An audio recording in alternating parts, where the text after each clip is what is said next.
Todd McClay. Mr. Speaker, thank you very much. I like this piece of legislation because it brings simplicity and reduces unnecessary complexity to cumbersome processes that often come out of this House.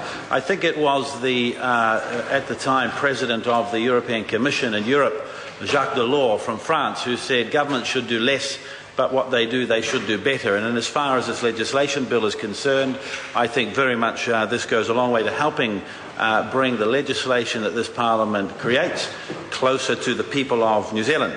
See, the legislation bill intends to modernise and improve the law regarding publication, availability, reprinting, revision and the official versions of legislation. But all MPs in this House, Mr. Speaker, from one time or another, would have constituents come to them and say, well, I hear in the media what you've done. I was able to have a look and see what the legislation says, and it just doesn't make any sense to them. So I think it's important that we replace the Statutes Drafting and Compilations Act of 1920. Not sure whether it's had revision in that period of time, but 1920 is quite some time ago, and the world has certainly moved on.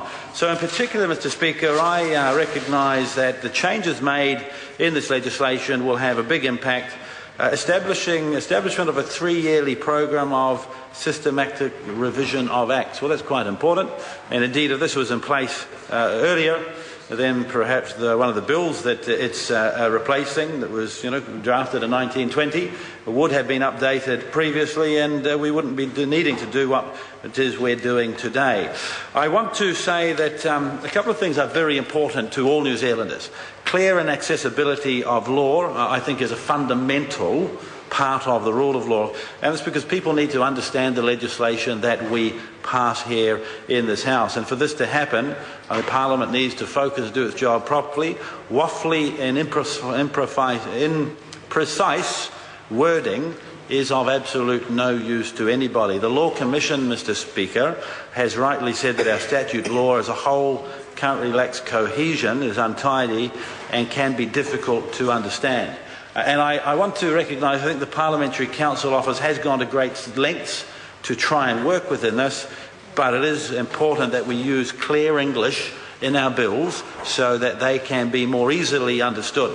Now, in research, I want to give an example of how you can get it so very long. And one real shocker from the United Kingdom is contained in the Banking Act of 1979, Appeals Procedure, England and Wales Regulations 1979. That's the Act of Parliament, which says, and I quote, "Any reference in these regulations to a regulation is a reference to a regulation contained in these regulations." Well, actually, that's quite precise in as far as how the court would interpret it, but if there will be people at home watching on their TV or listening on their radios to this who will be concerned greatly at what that means. So isn't it wonderful that we don't have to grapple with that in New Zealand legislation? But this bill will ensure that, and as far as Parliament doing its job properly and appropriately, never will we have something that says any reference in these regulations to a regulation is a reference to a regulation contained in these regulations. Mr. Speaker, I might just leave it there. I commend this bill to the House. Catherine Della.